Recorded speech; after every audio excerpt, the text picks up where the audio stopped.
Hey, what's going on, everyone? I am back for another Slim Sports interview. As always, I'm your host, Jay Slim, and joining me today is a 6'1" point guard that has been dominating the Division I level this past season and is going into Georgia Southern for his final year of eligibility to drop some buckets and lead the Eagles to a Sun Belt championship and March Madness. My guy, the bucket getter himself, Bradley Douglas. What's going on, Brad? Douglas, the strip, he'll slam it home. And Bradley Douglas showing off. What's up, man? How you doing? I'm doing great, man. I'm excited to have you on again. Last time I interviewed you, you were wrapping up your JUCO career, spent 3 years at the junior college level, and made your way to Little Rock in the Ohio Valley Conference, where you were able to drop some buckets over there and help your team to a regular season championship and just one win away from the NCAA tournament. Talk to me real quick. After spending those 3 years at the junior college level, you're going in as an experienced guy, a fourth-year college dude for the Trojans. What would you say was the biggest differences that you noticed compared to your 3 years at the junior college level? I would say it's more business like at the Division I level, you know what I'm saying? It's more business. A lot better guards, you know what I'm saying? So definitely a lot better guards at the Division I level. I think those are the two big differences that I really caught on to. Just playing way better guards every night, and then just on the Division I level, like it's just more business. Yeah, I mean, you went against a lot of very talented guards in the Ohio Valley Conference, the OVC, very tough conference overall. You guys, Morehead State, Western Illinois, UT Martin, all very talented teams. You yourself, you were one of those good guards. You were one of those players that people had on their scouting report, 10 points per game, 3.5 rebounds, 2.5 assists. You absolutely had a great season, some great games throughout this year. But I know at the start of the season, you kind of had a little bit of a shooting slump, a little bit of a rough start, kind of hit that wall that some JUCO guys hit when they go to that Division I level. But you ended up coming out of that strong. You ended up starting. I know you. I see the smile on your face. I know you hate hearing these numbers. Started off 10 of 52 shooting, but after that, I think something clicked, and you said, "Nah, I'm going to bounce back." You had 26 points and 5 assists on 10 of 14 shooting against Ball State, so that shows the bucket getter that you are.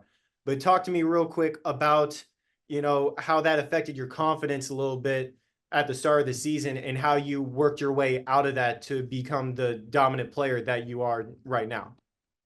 Yeah, obviously, bro, that slow start, it was kind of hard for me mentally. You know what I'm saying? Just knowing the player that I am, knowing I could play way better and I wasn't performing at the level that I should have been. So it was kind of tough for me, I'm not gonna lie. Just not doing what I was supposed to do. It was tough. It was tough mentally.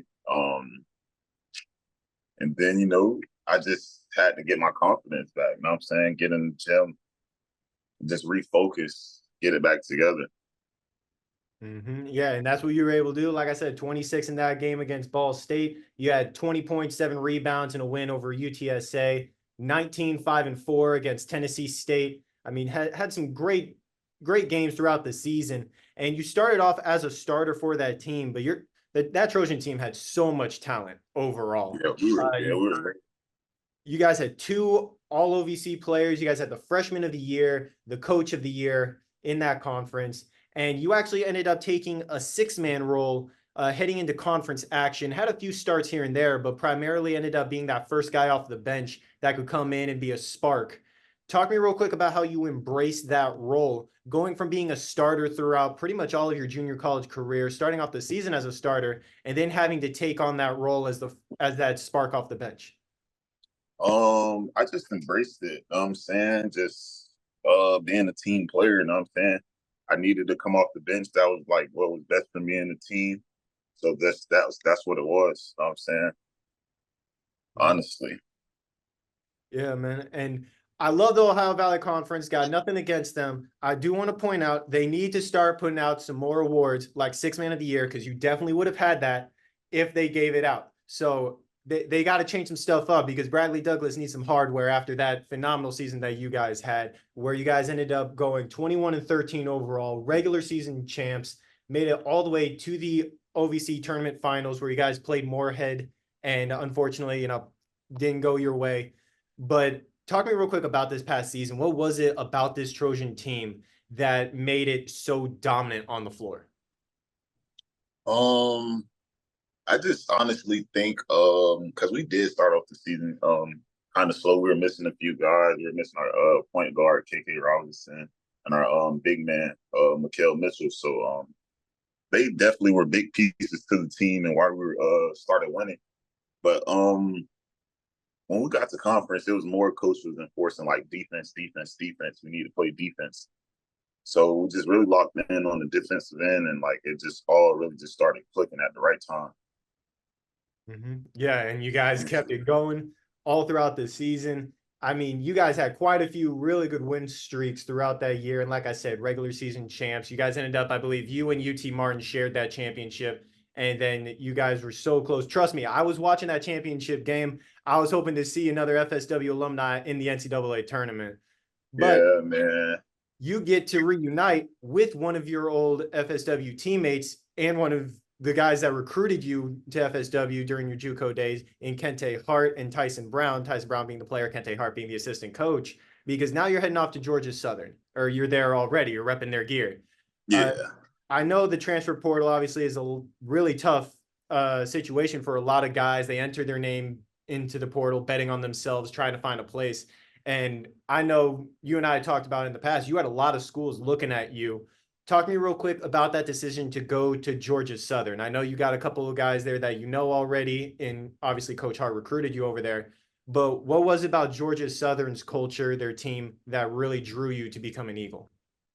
Well, just like you said, with Coach Hart being one of like my previous coaches at FSW, I'm saying we already had a relationship kind of like going into him recruiting me. So and then, Tyson's here, so I was just like, I'm saying? I already have someone I played with, a few familiar faces there already. And I'm saying? I just really trust Coach Hart. I'm saying Coach Hart and Coach Henry. I think we have a great coaching staff here.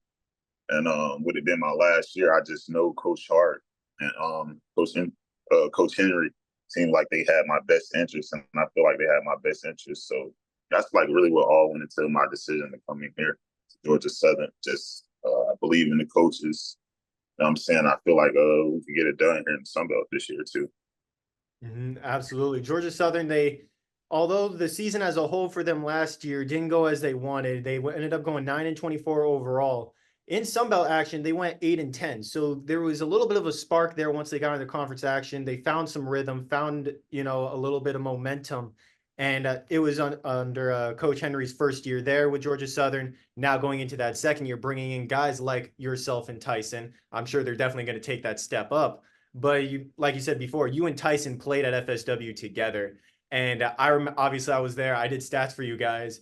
The two of you, as well as Jadrian Tracy, were a three-headed monster for the Buccaneers. Obviously, Jadrian Tracy's over at Oregon. You don't got him there, but the two of you are still quite the dynamic duo. So how excited are you to be able to play with him on the floor again, to where you guys are already so familiar with each other and you guys can kind of dominate from the first tip of the season?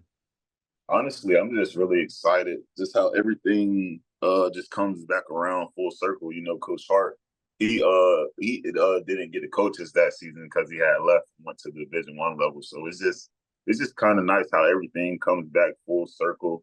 We're all three of us are here, together for our last year. So I'm just really excited about it. Me and Tyson, we know each other games. He know what I know what he likes to do. He know what I like to do. So I'm just very excited, honestly. Just really excited to see what we could do together for our last year. Oh yeah, and you already know I'm going to be watching every single game this season. I need to get me some Georgia Southern gear for sure, because I'm going to be wearing it every time I watch your games. And I know you and Tyson, like you just said, the fact that you guys know each other, that's going to help you out a lot. Coach Hart knows how to use you guys as well. And obviously he has a year under Coach Henry's system as well, to where he can get you guys acclimated early on. How do you feel like the connection between you and Tyson, as well as Coach Hart, is really going to help you guys blend into Coach Henry's system early on next year, to where you guys can have that flow early? Just with the system Coach Henry runs, I think it's going to be nice because Coach Hart wouldn't bring us into a system he didn't think we would fit well in. So know what I'm saying, I already think Coach Hart, know what I'm saying, has a plan.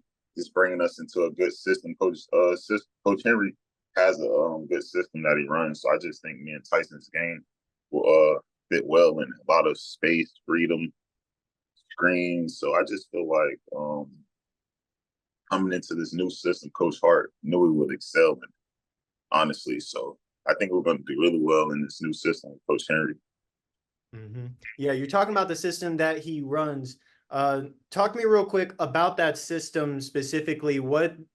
How are they going to be able to use your strengths specifically to that advantage in the system to where Georgia Southern will be able to go off and hopefully win the Sun Belt and make it into March Madness? It's a system. It's just like a lot of space. It's real spaced out. Screens enough for me to get downhill, be able to make decisions, like make right plays for my teammates, get shooters open shots, and then just me getting downhill, getting to the basket, creating for others, honestly, and for myself too.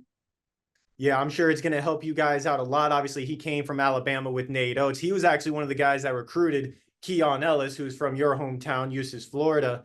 And so I know you saw what Keon did in that system over in Alabama. So I'm sure we're going to see the All-American Bradley Douglas again this upcoming season, which I know this past year you weren't averaging, 18, 20 points per game like you did back in JUCO, where you were at an absolutely dominant scoring force, obviously because there were so many scorers at Little Rock to distribute between.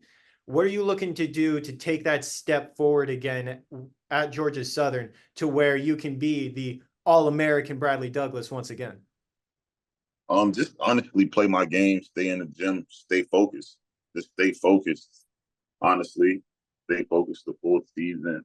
Stay in the gym, keep my confidence up. That's really about it. Keep God first. Absolutely, man. And I know it's a couple years removed from when you were an All-American back in, I believe it was 2022 with Santa Fe. I'm still going to call you the All-American no matter what. You know that's your nickname for me. You're my brother for life. And I'm beyond happy to see you grow your career. And that Georgia Southern team is going to be something dangerous in the Sun Belt next year. So best of luck to you and keep on doing your thing, Brad. Beyond proud of you. Yes, sir. Thank you.